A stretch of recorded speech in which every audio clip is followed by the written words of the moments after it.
Hello, Mrs. Lam. You have announced the further closure of borders yesterday, but it was criticized as coming too late.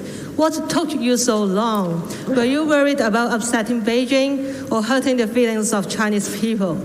Or you did not want to appear as bowing to pressure amid the threats of a strike? Are you putting politics ahead of public health? And second question, in your opening remarks, you seem to be blaming the medical sector for doing a strike. But even the cause of the medical sector and pro-Beijing parties are calling you to minimize the flow of people across the border. Can't the government do more to close a complete closure of the borders? Thank you. Well, first of all, the situation of the coronavirus infection is evolving. So our public health strategy is to ensure that we could speedily respond to the changing situation and implement as quickly as possible the necessary response measures. So since the 25th of January, 4 announcements of various measures have been made in line with that strategy. So I certainly would not agree with the allegation that we are sort of not addressing this public health concern adequately. And certainly I don't agree with the allegation that we are putting politics above public health.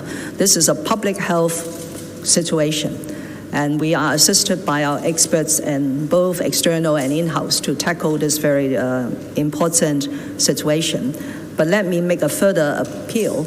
Any public health emergency situation could only be tackled effectively by the whole community.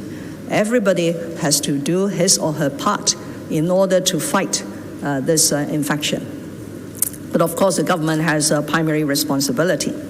Now, as far as the strike that has taken place in the public hospitals under the hospital authority, I was just laying out the implications and the consequences according to a report by the hospital authority.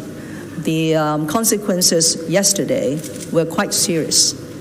Important services, critical operations have been affected, whether it is in the neonatal ICUs, in the isolation wards, or patients awaiting certain cancer treatments. All these have been affected. So I'm appealing to those who are taking part in this action that let's put the interests of the patients and the entire public health system above all other things. But having said that, there is actually a high degree of consistency between what they are asking and what the government is doing. It's all pointing to, as you have rightly described, minimizing the people flow.